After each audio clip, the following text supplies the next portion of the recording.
뭐 직접 얘기는 못했지만 좀 수근거리는 수근거림들이 시작되는 겁니다. 도대체 예수님이 하신 이 말씀을 어떻게 이해해야 되는 거야? 뭐 이런 얘기죠. 60절은 이렇게 시작하죠.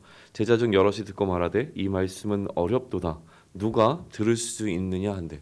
그러니까 이 말씀을 과연 누가 이해하겠느냐? 너무 어렵다. 이 얘기를 지금 투덜거리고 있는 겁니다. 60절에서 이야기하는 제자들은요.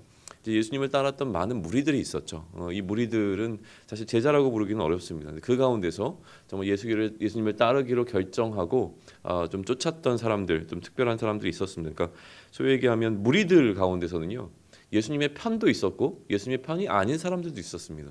종교적인 지도자들이 예수님을 흠하기 위해서 쫓았던 사람들도 있었고요. 또 다른 의미에서 예수님에게 무엇인가를 얻고자 하는 사람들이 예수님을 쫓았을 겁니다. 근데 그 가운데서 예수님의 말씀에 동의하고 또 예수님의 어떤 그 삶 가운데로 따르기로 결정한 사람들이 있었고요. 그들을 제자들이라고 불렀습니다.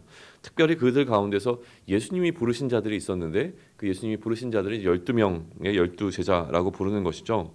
그러니 여기서 얘기하는 제자들은 12명의 제자를 의미하는 것은 아닙니다. 더 큰 무리의 그 제자들인 것이죠. 이들이 어려워한 말씀은 무엇이냐면 우리가 어제와 엊그제 나누었던 6장 전반부에 해당하는 내용들입니다. 무슨 이야기가 등장을 했었습니까? 30절을 보게 되면은요, 이런 기록이 있습니다. 그들이 묻되 그러면 우리가 보고 당신을 믿도록 행하시는 표적이 무엇입니까? 라는 질문을 이제 던졌고 거기에 대한 예수님의 설명이 쭉 내려옵니다. 이제 모세는 떡을 주었다라는 이야기를 하니까 예수님께서는 그 떡이 진짜 떡이 아니라 내가 참떡이다.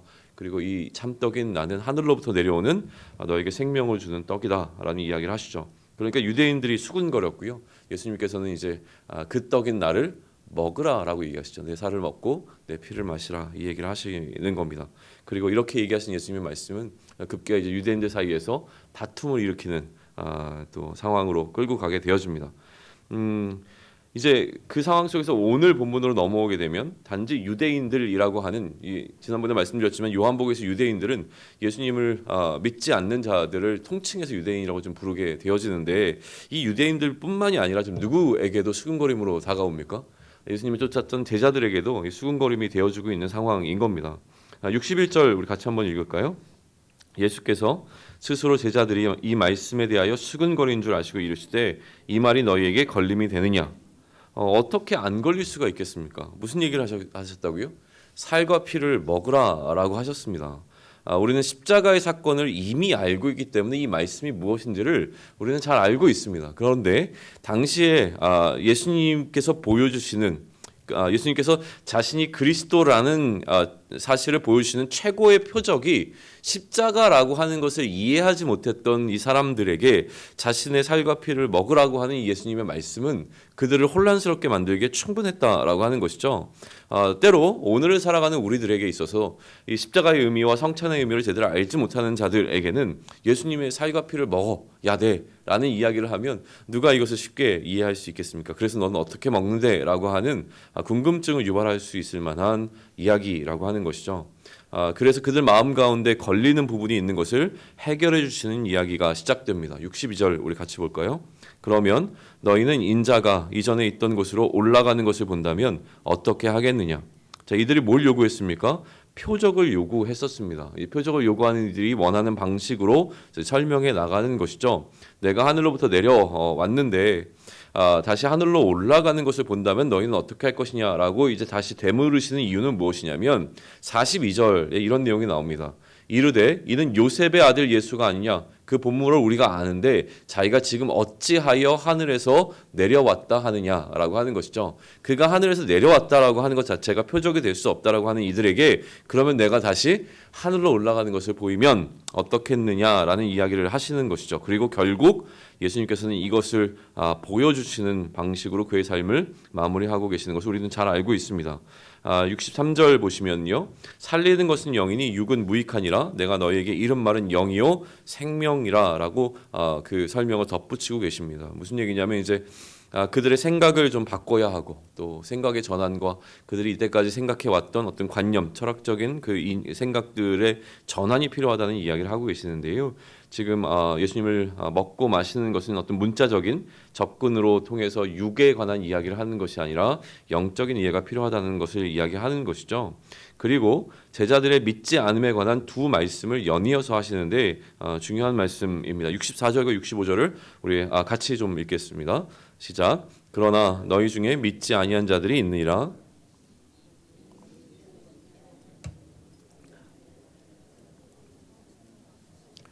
또 이르시되 그러므로 전에 너희에게 말하기를 내 아버지께서 오게 하여 주지 아니하시면 누구든지 내게 올 수 없다 하였노라 하시니라. 두 가지 말씀을 하시는데 첫째는 무엇이냐면 믿지 않는 자들이 있다라고 하는 겁니다. 그리고 믿지 않는 자들이 누구인지를 안다라고 얘기하셔요. 또 한 가지는 무슨 얘기합니까? 자기를 팔 자가 누구인지도 안다라는 이야기를 하시죠. 이 두 가지, 그러니까 첫 번째 이야기에서 두 가지 예수님께서 아시는 것은 그가 현재도 다 알고 계시고 또 팔자가 누구인지도 안다고 하시는 것은 앞으로의 미래의 사건도 알고 계심에 관한 예수님의 그 전지하심에 관한 이야기를 들려주고 있죠. 근데 두 번째는 무슨 얘기가 등장합니까? 내 아버지께서 오게 하여 주지 아니하시면 누구든지 내게 올 수 없다라고 하는 것으로 이 이야기를 풀어가시죠. 그러니까 지금 우리에게 표적을 보여줘서 당신을 믿게 해주십시오라고 하는 질문 가운데 예수님께서 그들에게 믿음을 주기 위하여 표적에 관한 이야기를 하시는데요. 지금 여기서 무슨 얘기를 하냐면 아버지께서 나에게 보내지 아니하시면 그 믿음을 가질 수 없다라고 하는 이야기를 하는 것은 무엇이냐면 이 믿음이라고 하는 것이 아버지의 일하심과 연관되어 있음에 관한 설명을 하는 겁니다.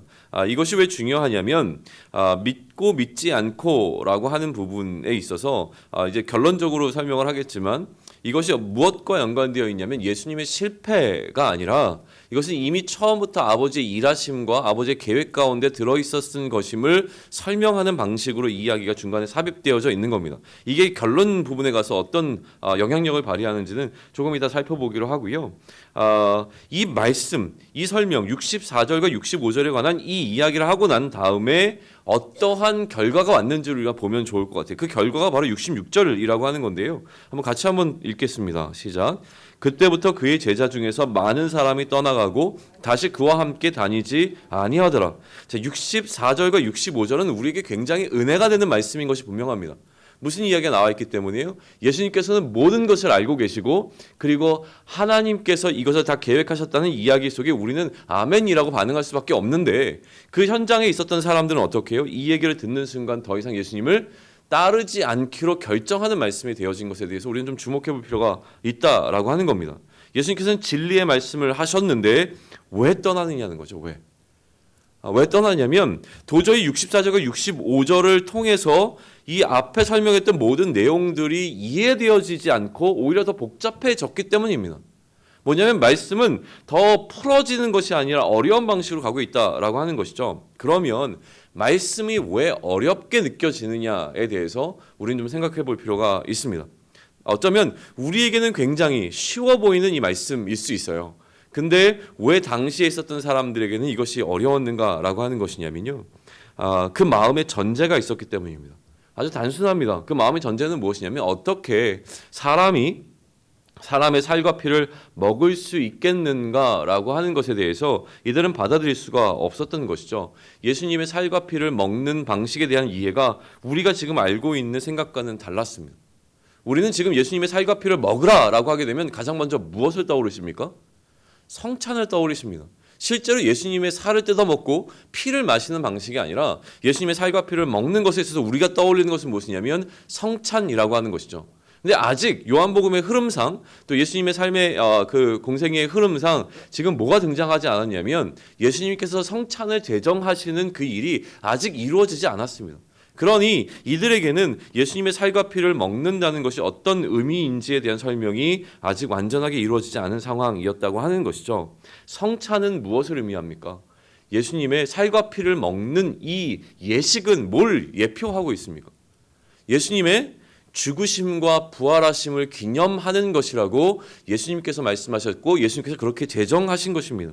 그러면 성찬을 통하여서 이것은 나의 살이니 받아 먹으라, 이것은 나의 피니 받아 마시라 라고 얘기하시면서 이 성찬을 제정하신 예수님의 그 제정하심 안에 들어있는 내용은 무엇이냐면 기념하라는 것인데, 예수님의 죽으심과 부활하심을 기념하라고 하는 것인데, 이 기념한다는 것은 믿음이 전제되어 있는 것입니다. 예수님의 죽으심과 부활하심에 관한 그 믿음이 전제되어 있다라고 하는 것이죠. 많은 제자들이 떠났고요. 그리고 난 다음에 예수님께서는 12 제자를 향하여 다시 한번 질문하십니다. 무엇이라고 질문하십니까? 67절인데요. 우리 같이 한번 읽겠습니다. 예수께서 12 제자에게 이르시되 너희도 가려느냐? 너희도 가려느냐? 예수님께서 이제 많은 제자들이 떠나는 것을 보시고 12명의 그의 제자들에게 물으시는 겁니다. 너희도 가겠느냐? 우리에게도 물으실 수 있는 질문이죠. 근데 여기에 시몬 베드로의 또 멋진 고백이 이어지고 있습니다. 멋있는 건 진짜 베드로가 다 하는 것 같아요. 68절과 69절 우리 함께 읽겠습니다. 시몬 베드로가 대답하되 주여 영생의 말씀이 주께 있사오니 우리가 누구에게로 가오리까? 우리가 주는 하나님의 거룩하신 자인 줄을 믿고 알았사옵나이다 라고 되어 있습니다. 엄청난 고백이죠. 어디로 가겠습니까? 갈 곳이 없습니다. 갈 곳이 없습니다. 우리는 하나님이 거룩하신 자인 줄로 믿습니다 라고 하는 그 믿음의 고백이 등장하고 있습니다. 뭐 더 설명을 덧붙일 이유가 없는 것 같습니다. 이게 완벽한 고백은 아니었지만 지금 이 상황 가운데서는 가장 최고의 고백이 나온 것은 분명합니다. 그런데요, 이 고백 이후에 이어지는 예수님의 대답이 굉장히 흥미롭습니다. 70절과 71절인데 우리 또 한번 같이 읽습니다. 예수께서 대답하시되 내가 너희 12를 택하지 아니하였느냐? 그러나 너희 중에 한 사람은 마귀니라 하시니 이 말씀은 가롯 시몬의 아들 유다를 가리키심이라. 이는 12 중에 하나로 예수를 팔자러라. 우리가 기대하는 예수님의 반응은 무엇입니까? 야, 베드로야 잘했다. 칭찬 받아야죠. 그리고 저 역시도 이렇게 제가 만약 예수님 앞에 대답했다면 칭찬받기를 원했을 겁니다. 근데 가만히 보십시오. 예수님께서는 뭘 얘기하시냐면 오히려 충격 같은 얘기를 하십니다. 네, 근데 너희 중 하나는 마귀야. 누구라고 지정도 안 하셨어요. 12명 가운데 베드로가 얘기를 잘했으니까 사람들 마음 가운데 이제 칭찬받겠지라는 마음이 들어오는 순간 예수님께서 뭘 얘기하십니까? 근데 너희 중 하나는 마귀야. 놀라운 이야기죠. 우리 중에 혼란을 빠뜨릴 만한 이야기입니다. 여러분 새벽 예배 잘 나오셨습니다. 근데 여러분 중에 한 사람이 신천지입니다.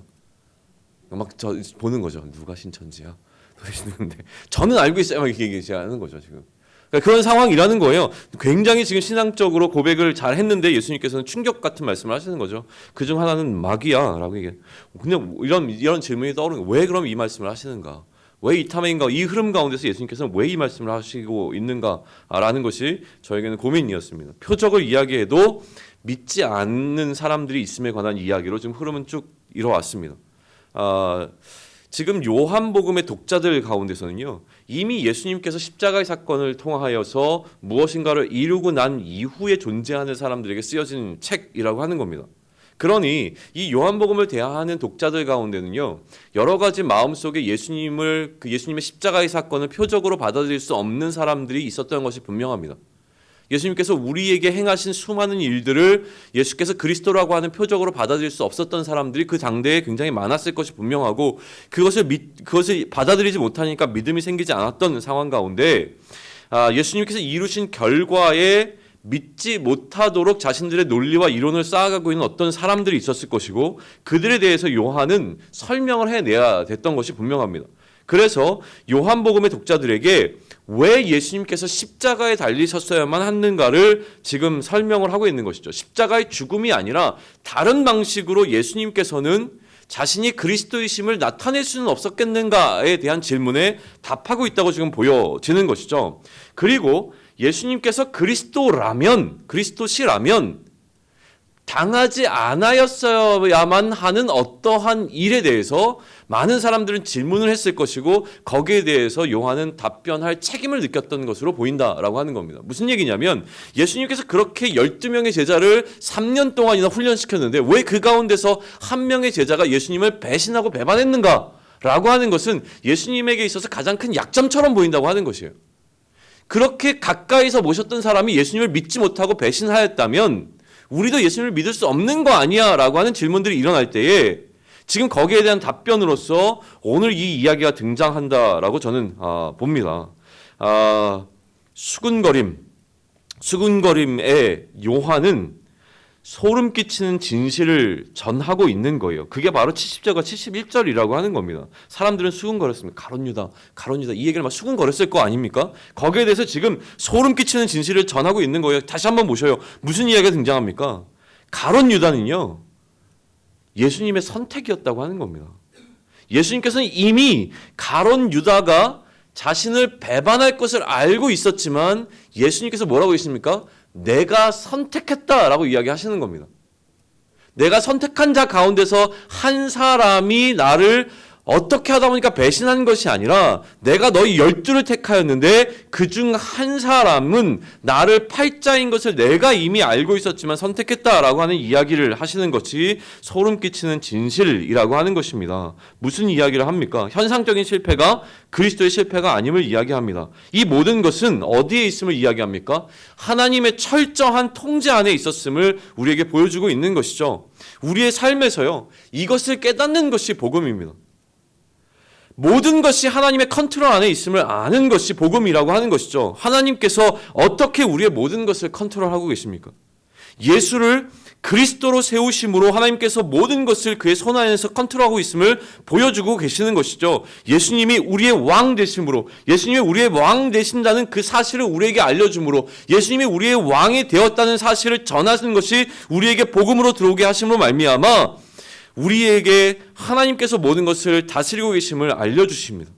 복음이 우리 안에 깊이 들어왔다면 우리의 첫 번째 고백은 무엇이어야 되냐면 왕이 우리를 다스린다는 고백이 나와야 하는 것입니다. 그리고 그 왕이 우리에게 이렇게 말씀하시는 것이죠. 뭐라고 말씀하시는 겁니까? 내가 안다. 내가 이미 다 알고 있다. 누가 나를 대적하는지 알고 있다. 누가 나를 배신할지 알고 있다.